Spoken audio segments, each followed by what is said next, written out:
নমস্কার বন্ধুরা, আপনারা এখন শুনছেন মনের.com, যেখানে প্রতিটা গল্প বয়ে আনে এক ফোঁটা অনুভূতি, এক ফোঁটা ভালোবাসা। আজকের এই গল্প হয়তো আপনাদের নিজের গল্পের সঙ্গে মিলে যেতে পারে।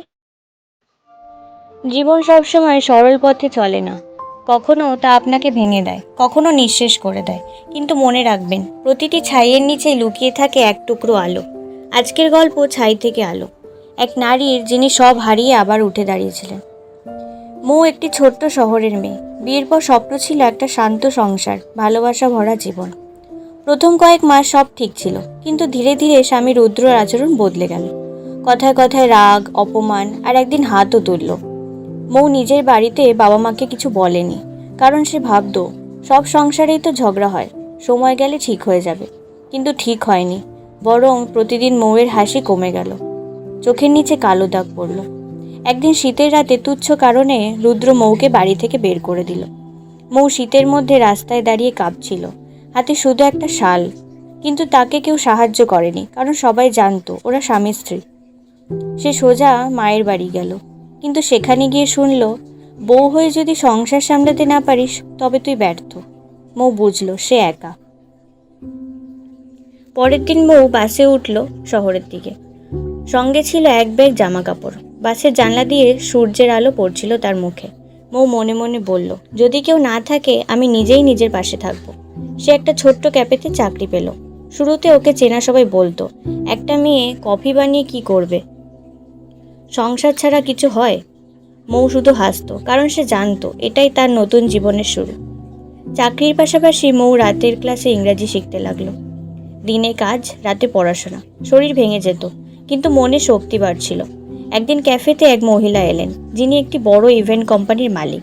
তিনি মৌয়ের চা খেয়ে বললেন, তুমি কি আমাদের ইভেন্ট ম্যানেজমেন্ট টিমে যোগ দিতে চাও? মৌ রাজি হয়ে গেল। ওখানে কাজ শুরু করার পরই মৌ বুঝল, তার হাসি, তার ধৈর্য, তার সংগঠনের দক্ষতা সবই একদিন তার জীবন বদলাবে। 3 বছর পর মৌ নিজেই নিজের ইভেন্ট কোম্পানি খুলল, নতুন আলো। আজ তার অধীনে 15 জন মেয়ে কাজ করে, যাদের অনেকেই মৌয়ের মতো ভাঙা সংসার থেকে এসেছে। একদিন মৌয়ের মা ফোন করলেন, তুই সত্যি পারিস রে, আমি গর্বিত।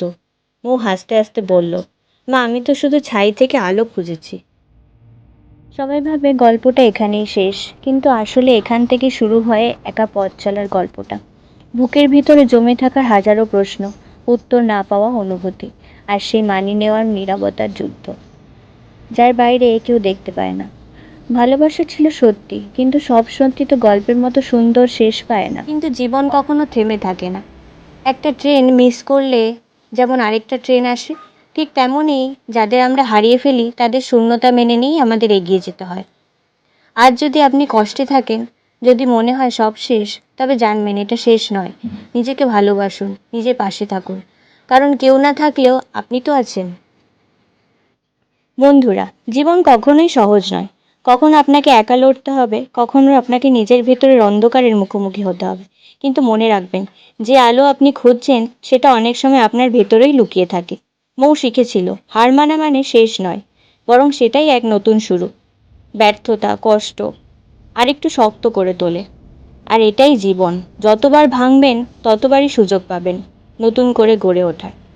আজ হয়তো আপনি দুঃখে আছেন, হয়তো সব কিছু ভেঙে গেছে, কিন্তু বিশ্বাস করুন, আগামীকাল আপনার জন্য এক নতুন ভোর অপেক্ষা করছে। শুধু আপনাকে এক পা সামনে বাড়াতে হবে। যতই পথ কঠিন হোক, হাঁটা থামাবেন না। কেউ যদি আপনাকে বলে তুমি পারবে না, চুপচাপ হাসুন আর মনে মনে বলুন, দেখো একদিন আমি পারবই। যদি এই গল্পটি আপনাদের হৃদয়ে গিয়ে থাকে, তাহলে লাইক করতে ভুলবেন না। কমেন্টে লিখুন, আপনিও কি কারোর জন্য এরকম অপেক্ষা করছেন? আর এরকম আরও হৃদয় ছোঁয়া গল্প পেতে মনের.com চ্যানেলটি সাবস্ক্রাইব করুন এবং বেল আইকনটি প্রেস করুন।